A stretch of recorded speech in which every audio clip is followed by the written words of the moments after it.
Je propose à Mathias Dufour de me rejoindre, ainsi que Monsieur de Margerie. Merci à tous. Alors moi, j'ai déjà eu la chance de parler, donc je vais essayer de faire bref, puisque c'est toujours les derniers qui sont les plus pressés. Donc on va pouvoir.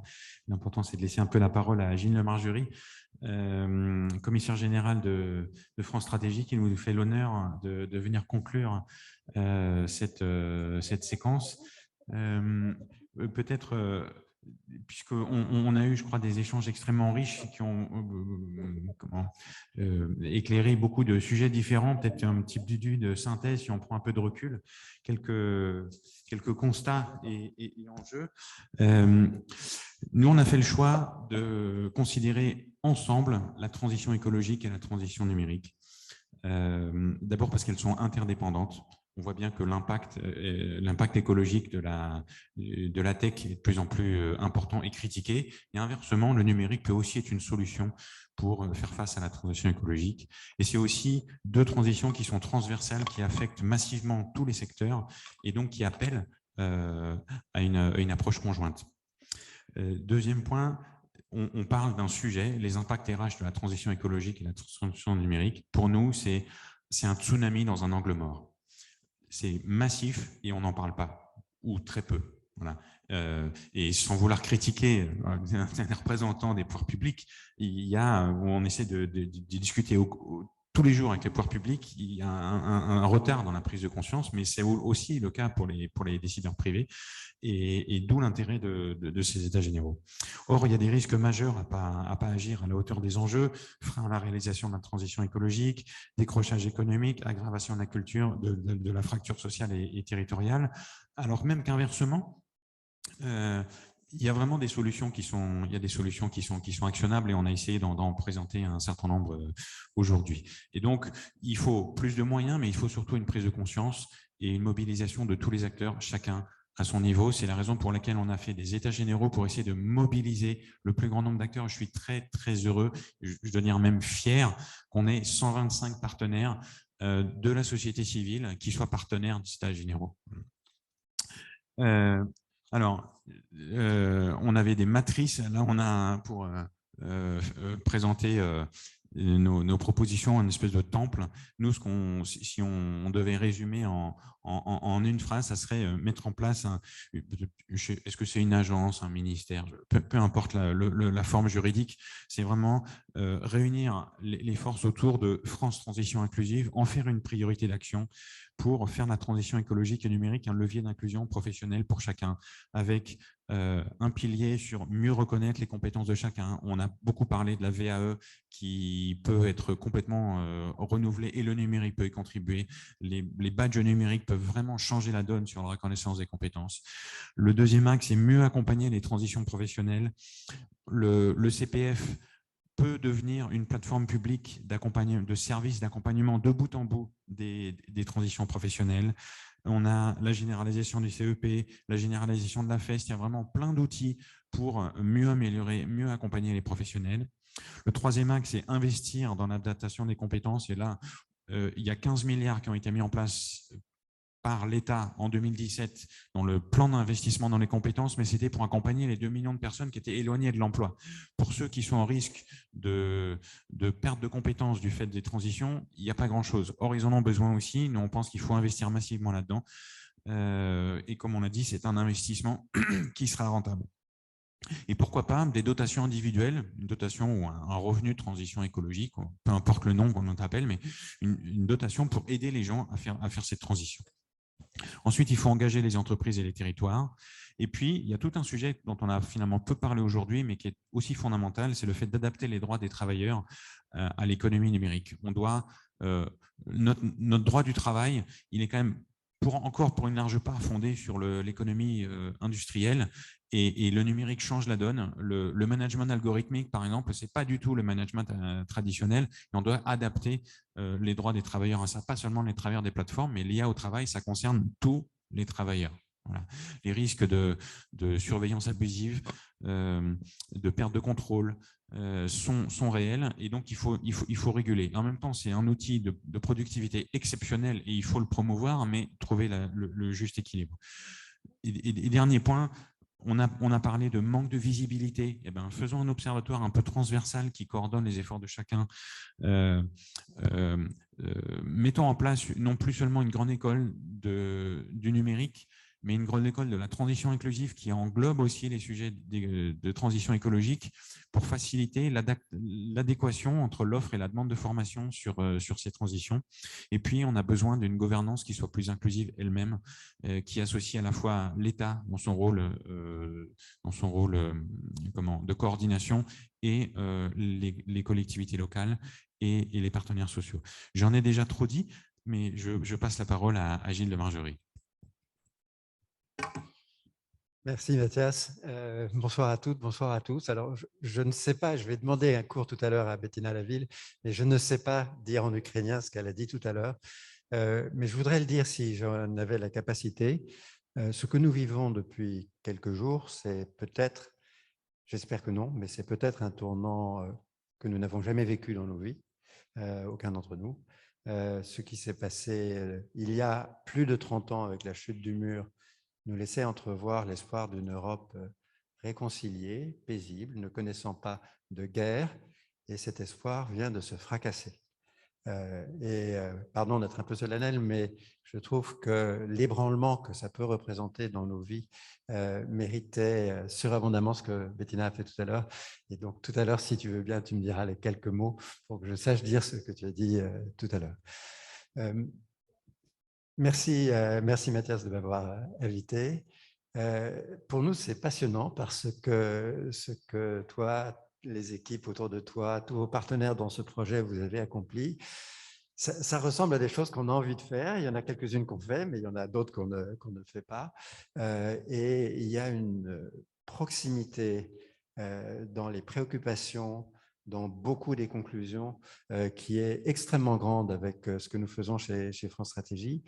Et je voudrais juste partager avec vous quelques éléments de ça, parce que ça a quelque chose de très réconfortant pour nous quand, dans la société civile, nous voyons que se lèvent des idées, se structurent des réflexions, des études qui nous donnent le sentiment qu'il y a du répondant et que nous-mêmes nous pouvons répondre à un certain nombre de choses qui viennent de la société civile. En quelques mots, d'abord en commençant tout simplement par le titre, parce que le titre est puissamment signifiant que vous avez choisi. Et je voudrais m'arrêter un instant sur la notion d'investissement social. C'est une chose d'une extrême importance. On a tendance à parler des dépenses sociales. On a tendance à parler des charges sociales. On n'a pas tellement tendance à penser à ça comme un investissement. Pas toutes, d'ailleurs, seraient de bons investissements. Mais à partir du moment où on se pose la question d'un investissement et qu'on se projette donc dans l'avenir et qu'on dit que les dépenses sociales ou l'investissement social contribuent à la construction de l'avenir commun, on change complètement de perspective. Nous avons, il y a quelque temps, fait une méthodologie d'analyse socio-économique, c'est-à-dire en fait de prise en compte des externalités sur les politiques qu'on pourrait qualifier d'investissement social. Et nous pensons qu'il va falloir utiliser ça de plus en plus souvent, parce qu'assez souvent, il y a des dépenses qui sont classifiées comme charges courantes, qui ne sont pas des investissements comptablement et qui ne sont même pas pensés comme des investissements. Et donc, cette notion d'investissement social, c'est un moyen de faire le lien entre le courant et la projection dans l'avenir. Et c'est aussi une sorte d'appel à la responsabilité vis-à-vis des générations futures dans la manière dont on fait les choses. Et ça me paraît extraordinairement important. Sur les deux thèmes de la transition numérique et de la transition écologique, je ne reviens pas sur toutes les choses extrêmement pertinentes qui ont été dites aujourd'hui. C'est incroyablement difficile. C'est incroyablement difficile parce que les changements sont de très grande ampleur, de nature très, très différente selon qu'on parle du numérique ou de la transition écologique. Et qu'au fond, on a la conscience du fait que c'est potentiellement un tsunami, mais un tsunami au ralenti. Et donc, qu'il y a toujours une hésitation dans la manière d'aborder ça entre dramatiser, dire que tout va changer demain et au contraire banaliser et ne pas repérer les lignes de force. Je donne juste quelques illustrations. Sur le numérique, il faut d'abord distinguer les métiers du numérique et le numérique dans les métiers. Et ça a été implicite dans beaucoup des choses qui ont été dites, mais je trouve qu'on n'en a pas tout à fait suffisamment conscience. Il faut bien sûr former à ces métiers très pointus du numérique, il faut former des scientifiques des données, il faut former des gens spécialistes de l'intelligence artificielle.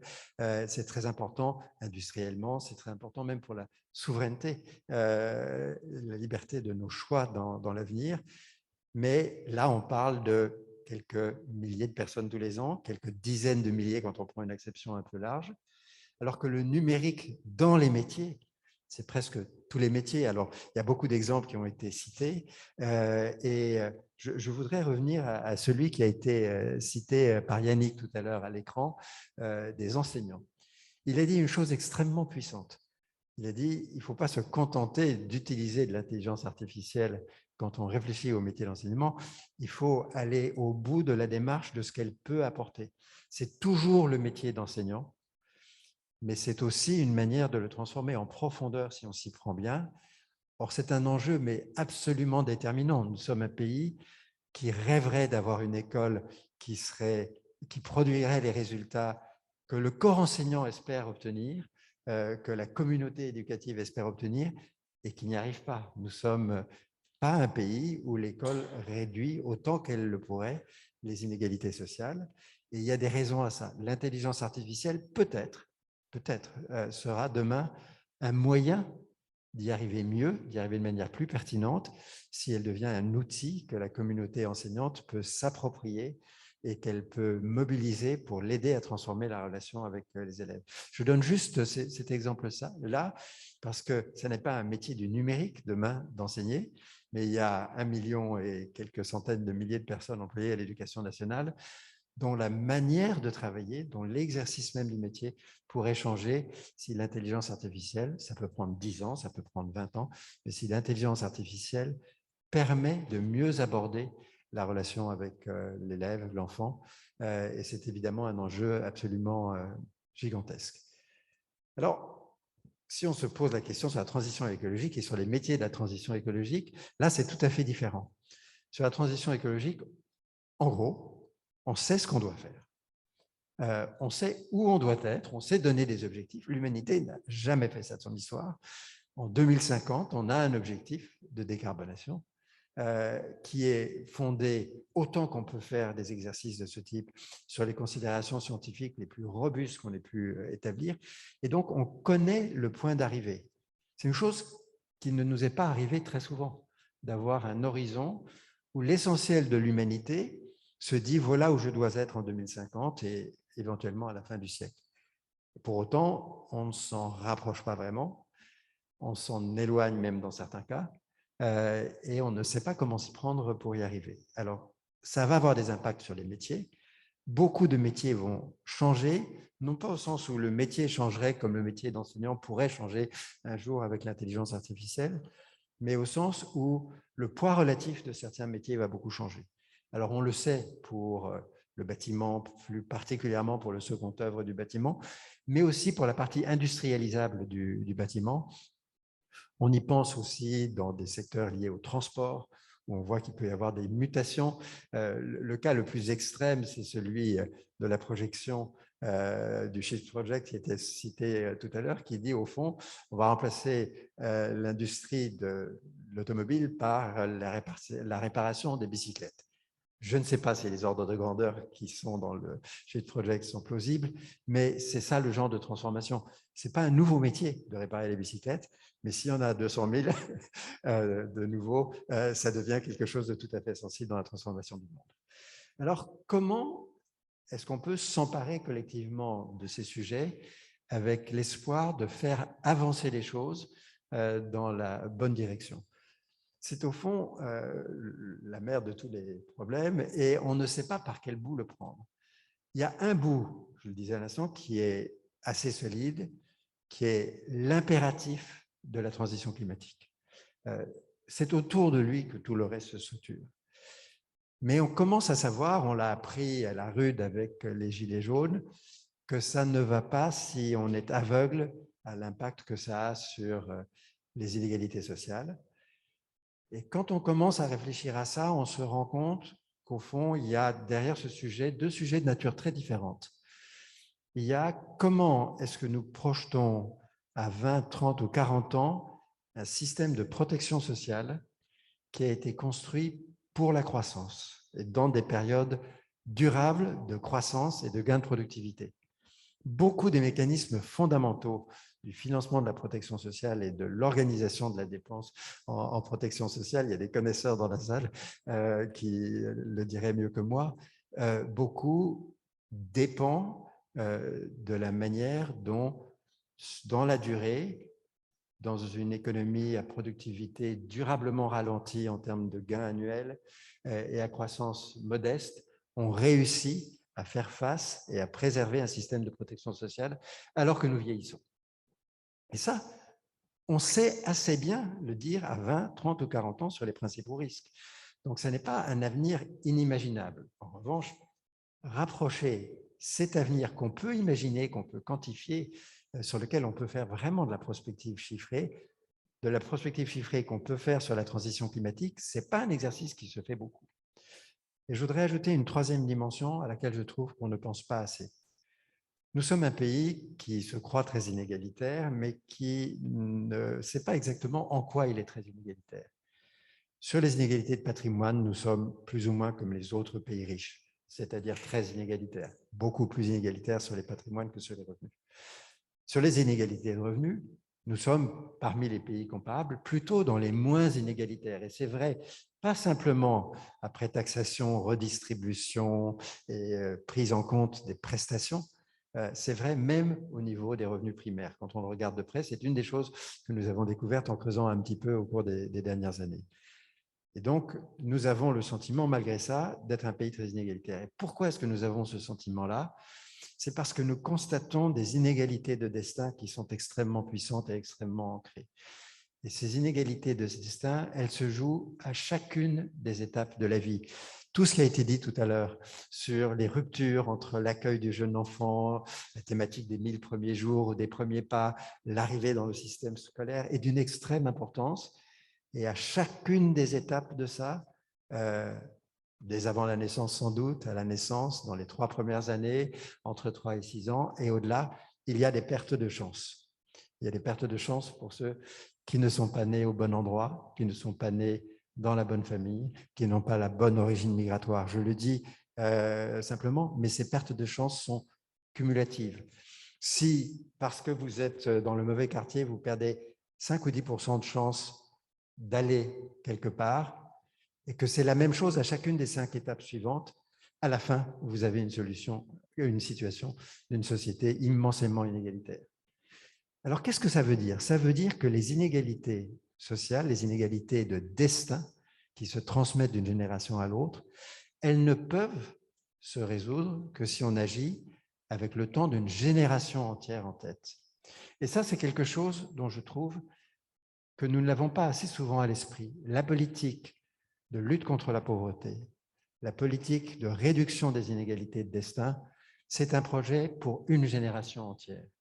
Et donc, si on reprend ces 3 fils de la transition climatique, de la sauvegarde d'un système de protection sociale très puissant dans une société qui vieillit avec une croissance faible, et de la lutte générationnelle contre les inégalités de destin, on voit qu'on a besoin d'être capable de tenir ensemble des projections à 20 ou 30 ans et d'élaborer des politiques qui, et ce point a été évoqué tout à l'heure, ne sont pas nécessairement du plan comme on en faisait dans les années 50, mais qui supposent une certaine capacité de synchronisation, d'orchestration, de mise en cohérence de domaines qui sont souvent traités très séparément.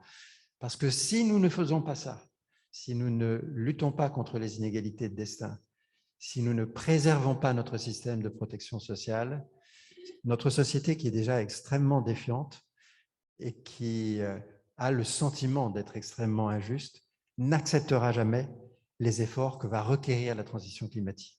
Et donc, il y a un enjeu absolument crucial dans la capacité à tenir ensemble tous ces fils si nous voulons que chacun d'entre eux réussisse. Alors, comment est-ce qu'on fait ça? Tu me donnes encore 2-3 minutes?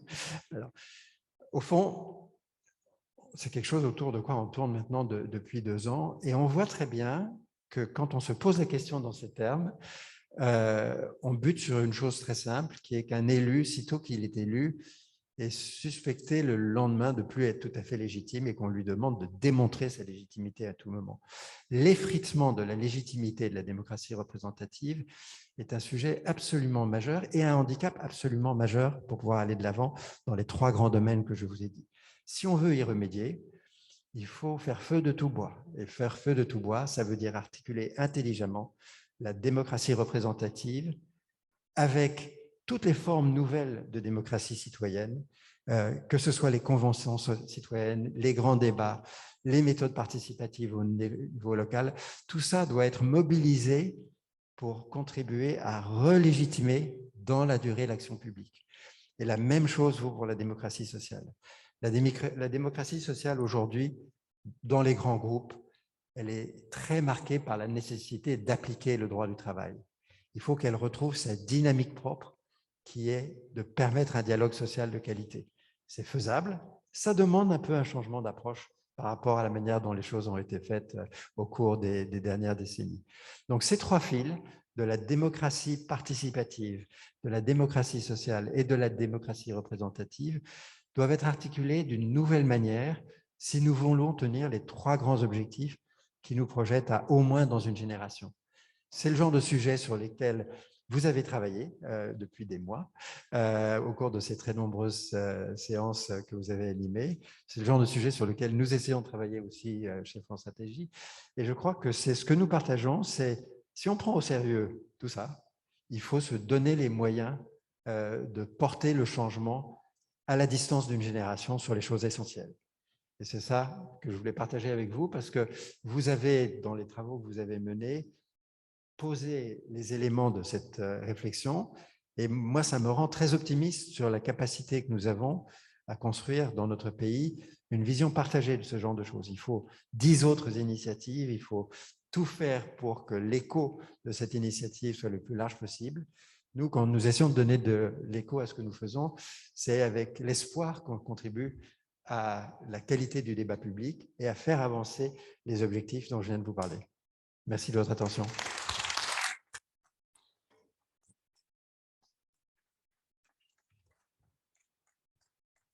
Merci beaucoup, cher Gilles, pour ce discours particulièrement inspirant et de prendre de la hauteur à la fin de ces États généraux. C'était la cérémonie de clôture et c'est la fin. Et en même temps, je voudrais dire un dernier mot.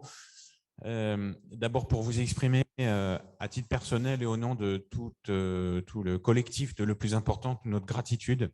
Quand on a lancé ces États généraux, on espérait susciter une mobilisation collective. On ne pensait pas qu'il y aurait autant, plusieurs centaines d'intervenants qui se mobiliseraient et qu'on aurait comme ça plus de 125 partenaires. Et au-delà de cette gratitude, ce que je voudrais, c'est lancer un appel à l'action. On n'a pas fait des États généraux pour les clore, mais pour lancer une dynamique. Les enjeux, ils sont devant nous. Les solutions, on a commencé à les identifier. Comme tu l'as dit, il y en a plein qui sont sur la table. Maintenant, il faut agir. Et il faut agir collectivement. Et il ne faut pas attendre que l'État ou un président ou une présidente agissent à notre place. C'est à nous de nous mobiliser. Et j'aimerais que cette dynamique collective qui a émergé pendant ces États généraux se poursuive. Donc, on va d'abord rassembler toutes ces réflexions communes qu'on a pu mener ensemble pour faire un livre, pour publier des tribunes, pour porter ces propositions dans le débat public et qu'elles soient reprises par les candidats. Et on va essayer de porter d'autres initiatives. Et donc, restons ensemble pour essayer d'apporter des solutions à ces enjeux qui nous tiennent tous à cœur. Parce que si vous êtes encore là à bientôt 20h, un vendredi soir d'une semaine de vacances scolaires, c'est que vous y croyez. Et donc, continuons à agir ensemble. Merci du fond du cœur à vous tous. Vous pouvez continuer de voter sur le site. Les votes sont encore ouverts pendant 15 jours, donc n'hésitez pas à continuer à partager vos avis. Et puis surtout, pour ceux qui sont présents, un de nos partenaires nous soutient et nous avons donc un cocktail avec Meet Me Mama. Ça sera juste dehors et ravie d'avoir animé cette soirée avec vous, à vos côtés. Merci aux personnes qui nous suivent sur Zoom et au plaisir de vous compter toujours parmi nous. On est très actifs sur les réseaux sociaux, donc n'hésitez pas à vous abonner sur les différentes pages d'hashtag le plus important.